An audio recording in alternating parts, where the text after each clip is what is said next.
Hey guys, Ziyall here of the thewownoobchannel. So in this video we're gonna take a look at multi-boxing.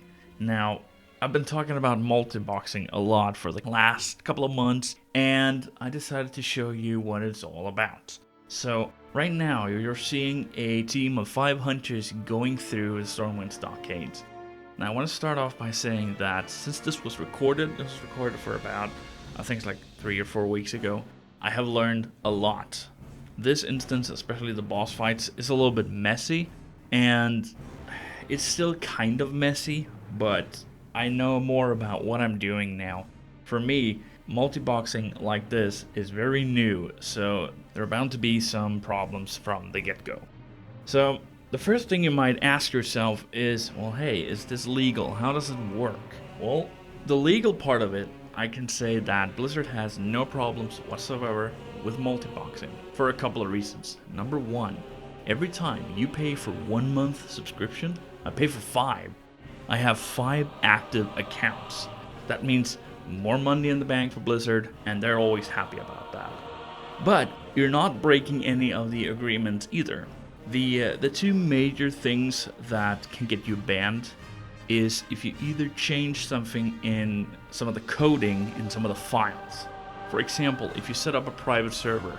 Now, I haven't tried it myself, and I'm not going to show you how it's done, but it's actually pretty easy.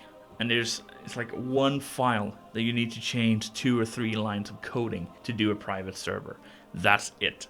But that's illegal. So that's why if you do that, you might risk getting a ban.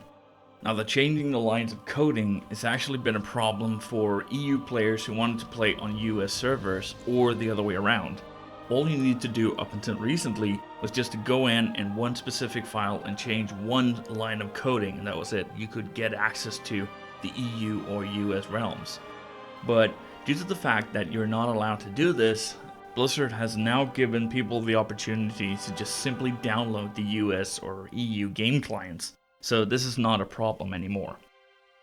The other big issue to take in consideration if it's legal or not to multi-box is the fact that you are not allowed to have an artificial intelligence to do anything for you. Now, you have farming bots, for example. What they basically do is it's a piece of software running in the background controlling your character, putting you on your mount, flying up in the air, flying around in a search pattern to find a node. As soon as it finds one, you fly down, you farm it, and then you jump on your mount again and fly away. For example, fishing bots are also available, but these are also illegal due to the fact that there's an artificial intelligence in control of the gameplay. I do have a piece of software to help me control all the characters at once, and there's a lot of automation involved. But that is not illegal. When it comes to automation, what I call automation is something where a piece of software helps you to do something in the game so you don't have to do it yourself. Just as an example, for all of you raiders out there, we all know about diddly boss mods or other types of boss mods. For example, if you get a debuff on you or something like that, you don't have to write something, for example, to say, hey, I've got this debuff on me. DBM does it for you. It does a say or a yell or whatever. We all know that. We've all seen that before. And that is automation. That is not illegal in any way. Now, for me, when multi-boxing, it also does a lot of automation for me.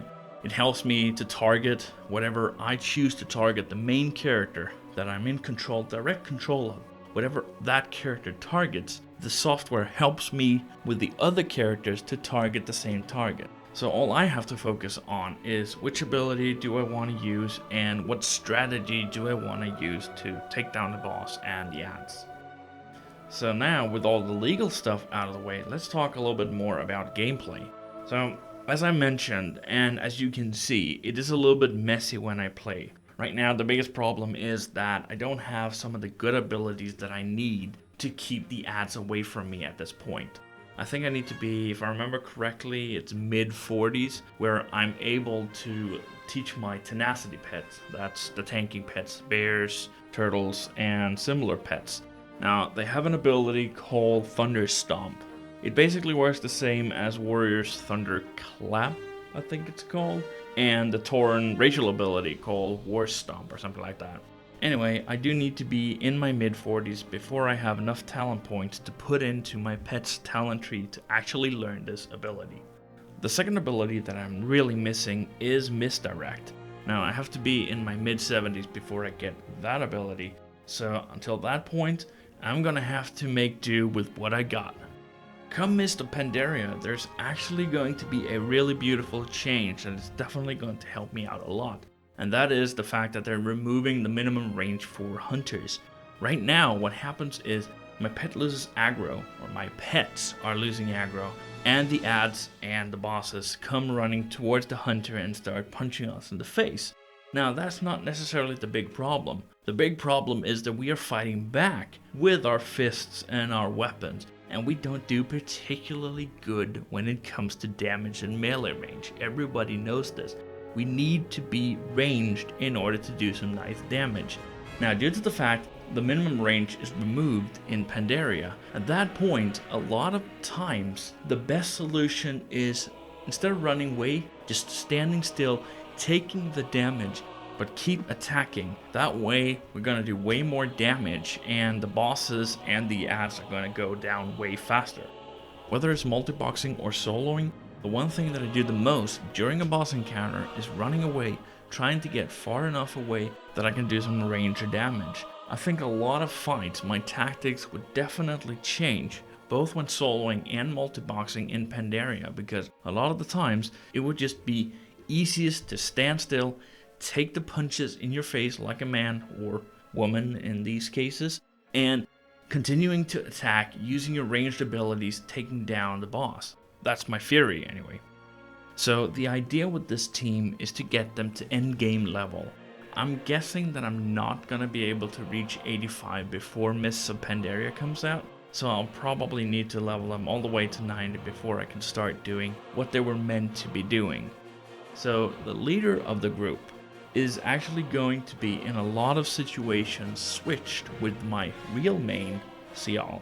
Obviously, they're all called Ziyall in one version or another, and that is actually for PvP purposes. It is way more confusing for the enemy if you have multiple characters that have very similar names. But the main idea with this group is to do raids, achievements, stuff like that. There is tons and tons of Lich King achievements from raids that I haven't gotten. There are mounts that I want to farm. This is something that I'm going to do with this team.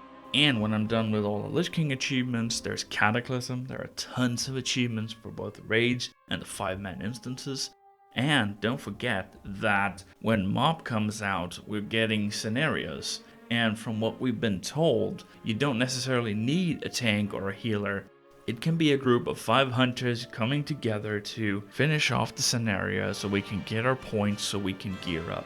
And even when it comes to the LFR, that is definitely something that I'm going to be trying out as well. I have seen videos of other multi-boxes that have tried out the LFR with great success, I might add, but getting there is a little bit slow.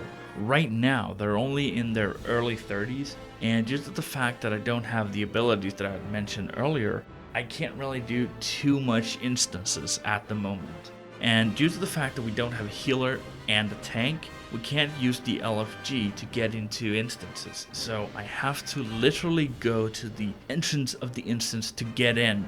And due to the fact that a lot of the instances are far off in faraway lands, it can be a little bit tricky to get to them. So most of what I'm doing to level right now is doing quests. And due to the fact that there are 5 characters, it's not that quick.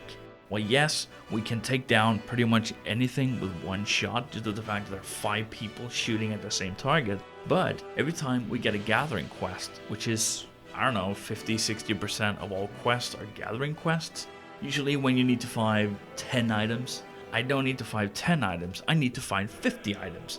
So it's a lot more killing, it's a way bigger grind, and it's a little bit slow, but Hopefully, I'm going to be able to get a little bit closer to some instances so I can do a little bit different stuff. I'm hoping to also try out some PvP at one point, although I'm a little bit nervous right now to do it due to the fact that the battlegrounds that I have access to right now are only 10 or 15 people, which means my team of 5 hunter is going to be either 50 or 33% of the team. So I'm holding out to maybe wait until I can get into Ultrag Valley before I actually try out the PvP part. But I will try it out at one point, and I'm going to take some footage of it and I'm going to make a video about it. And from now on, I'm going to make more videos about multi-boxing because this is definitely my thing. I really like it, so I'm definitely going to do more of this in the future. Although I'm not going to stop making solo videos. I still enjoy soloing, and I'm also going to do mount farming and stuff like that. But I wanted to give you this introduction into what multi-boxing actually is, so you know what it is that I'm talking about when I'm rambling about my multi-boxing. So I want to thank you for watching this video, and I really hope that you've enjoyed it. If you haven't seen my channel or my videos before, don't forget to subscribe. That way you're going to be able to see way more of this in the future. Also, don't forget to check out my Facebook group. I do keep you up to date on what's going on, not only in video making, but also news from Blizzard and so on. So thank you very much for watching, and I hope to see you all later. See ya!